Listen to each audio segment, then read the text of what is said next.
سوال یہ ہے کہ میت کو کیا قرآن پڑھ کر بخش سکتے ہیں؟ تو یہ درست بات نہیں ہے۔ قرآن آپ خود پڑھیں، اور اگر آپ کے والدین نے آپ کو قرآن پڑھایا ہے تو جب آپ پڑھیں گے تو ان کو انشاءاللہ خود بخود اس کا ثواب جو ہے وہ پہنچے گا۔ لیکن باقاعدہ طور پر قرآن خوانی کرنا یا لوگوں کو جمع کرنا اور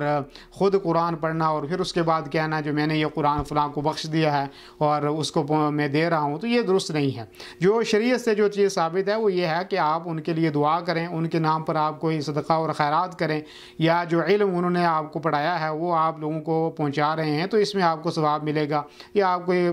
قرآن مسجد میں رکھ لیں، یا کوئی آپ جو ہے وہ باغ جو ہے بنا رہے ہیں، یا کوئی نہر آپ کھود رہے ہیں، یا اس کے علاوہ بھی اور بھی بہت ساری چیزیں، ایک حدیث میں 7 چیزوں کو بیان کیا گیا ہے کہ جن کا میت کو ثواب پہنچتا ہے۔ لیکن قرآن کے سلسلے میں یہ ہے کہ، اور یہ ثابت بھی نہیں ہے، اگر آپ نبی کریم صلی اللہ علیہ وسلم کا عہد دیکھیں گے تو کبھی نبی کریم صلی اللہ علیہ وسلم سے یہ ثابت نہیں ہے کہ انہوں نے کوئی قرآن پڑھ کر کسی کو بخشا ہو، یا حضرت حمزہ رضی اللہ عنہ نبی کریم صلی اللہ علیہ وسلم کے چچا ہیں کہ کبھی آپ نے جو ہے قرآن پڑھ کے ان کو بخشا ہو۔ تو اسی طریقے سے اور کسی رشتہ دار کے لیے بھی ثابت نہیں ہے۔ نبی کریم صلی اللہ علیہ وسلم کے بعد صحابہ یا تابعین میں سے بھی کسی سے یہ ثابت نہیں ہے کہ انہوں نے قرآن جو ہے وہ پڑھ کے کسی کو بخشا ہو یا قبرستان میں جا کے جو ہے قرآن پڑھا ہو۔ دعا آپ کر سکتے ہیں اور اس دعا کا ان کو ثواب ملے گا۔ ایسے ہی آپ صدقہ اور خیرات کرتے ہیں تو ان کا ثواب جو ہے وہ میت کو ملے گا، لیکن قرآن پڑھ کر بخشنا یہ حدیث سے ثابت نہیں ہے اور یہ درست عمل جو ہے وہ نہیں ہے۔